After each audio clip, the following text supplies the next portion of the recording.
Nah, oke. Selanjutnya untuk sesi ini ya, menghasilkan kesimpulan. Aduh, ada suara ayam ya. Jadi mohon maaf kalau misalnya ada suara ayam itu memang ayam saya sering mengganggu pada saat saya bikin konten gitu. Jadi kita akan belajar untuk menyimpulkan dengan min dan max ya. Untuk min dan max ini apa namanya? Jadi min dan max ini untuk mencari menentukan nilai terbesar atau nilai terkecil dari sehimpunan nilai gitu ya. Saya contohkan saja langsung di sini ya tanpa basa-basi. Misalnya di sini saya akan melakukan apa ya? Melakukan tes menggunakan fungsi min dan max itu pada tabel mile ya, tabel mile. Select min untuk waktunya T.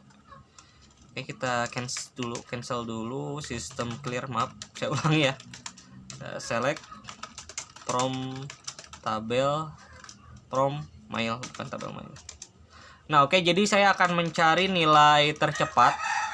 Berarti min T, kemudian as tercepat, kemudian max T as terlambat. Kemudian juga saya akan mencari nilai berdasarkan nilai ukuran yang terbesar terkecil, min ukuran as terkecil. Kemudian di sini max, maaf ini harus dikurung tutup ya, saya lupa, ukuran as terbesar. Oke.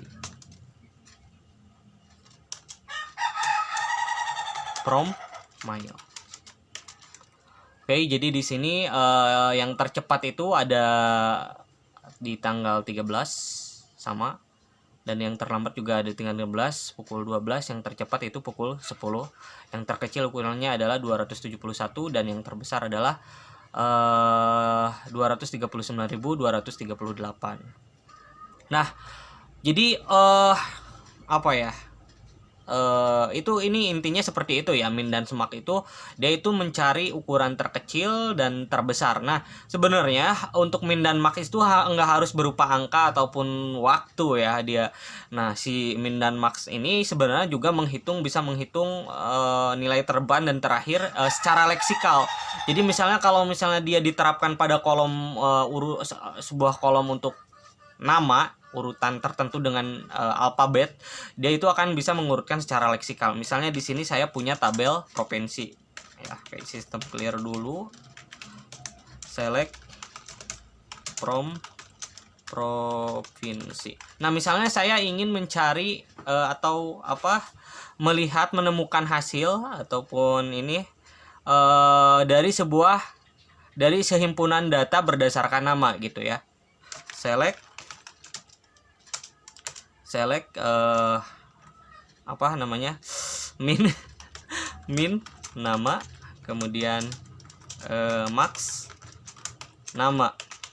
Jadi dia itu juga mengembalikan nilai yang string secara leksikal gitu ya. Jadi bukan hanya harus nomor saja gitu, tapi dia juga bisa mengembalikan nilainya dalam bentuk leksikal, urutan leksikal yang terawal dan terakhir gitu ya. From provinsi. Oke. Nah, yang terawal yaitu Banda Aceh, yang terakhir yaitu Sumatera Utara gitu ya. Kalau diurutkan secara leksikal. Nah, selanjutnya kalau misalnya itu kan diurutkan secara leksikal. Nah, kalau bagaimana misalnya kalau itu kita ingin melihat panjang length dari string tersebut ya, kita gunakan min kemudian length. Saya contohkan select di sini min length. Nah, kita tambahkan fungsi length, kemudian nama as ini ya, as terpendek, kemudian max length ph di sini nama as terpanjang from provinsi. Nah, oke, yang terpendek ada 4 karakter dan yang terpanjang ada 16 karakter ya. Oke. Oke, jadi seperti itu untuk sesi menyimpulkan dengan min dan max. Jadi min dan max itu adalah fungsi yang digunakan untuk mencari nilai terbesar dan terkecil di MySQL.